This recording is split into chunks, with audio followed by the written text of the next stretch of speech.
نبی کریم صلی اللہ علیہ وآلہ وسلم سے روایت ہے کہ اگر کافر بہت سارے ہوں کہ مسلمانوں کو دم نہ لینے دیں تو کھڑے کھڑے اور سوار رہ کر جس طور ممکن ہو اشاروں سے ہی صحیح مگر نماز پڑھ لیں۔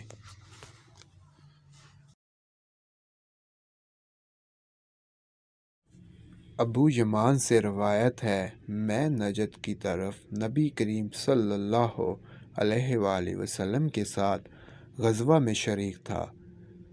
دشمن سے مقابلے کے وقت ہم نے صفیں باندھی۔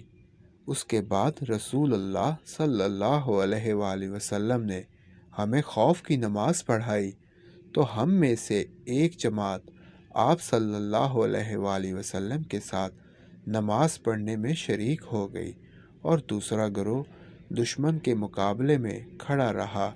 پھر رسول کریم صلی اللہ علیہ وآلہ وسلم نے اپنی اقتداء میں نماز پڑھنے والوں کے ساتھ ایک رکوع اور 2 سجدے کیے۔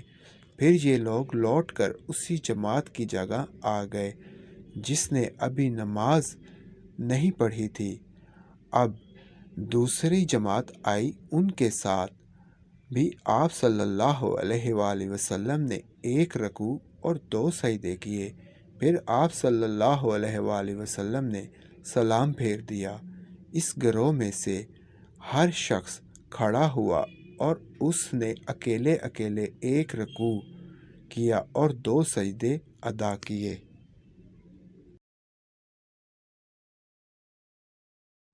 تو دوستوں، چاہے جو بھی ہو، چاہے آپ سفر میں ہو، پر نماز ضرور پڑھ لیا کریں، چاہے 2 رکعت ہی ادا کریں پر ادا ضرور کریں۔ مزید احادیث سننے کے لیے ہمارے چینل کو سبسکرائب کریں اور بیل آئیکن کا بٹن ضرور پریس کریں۔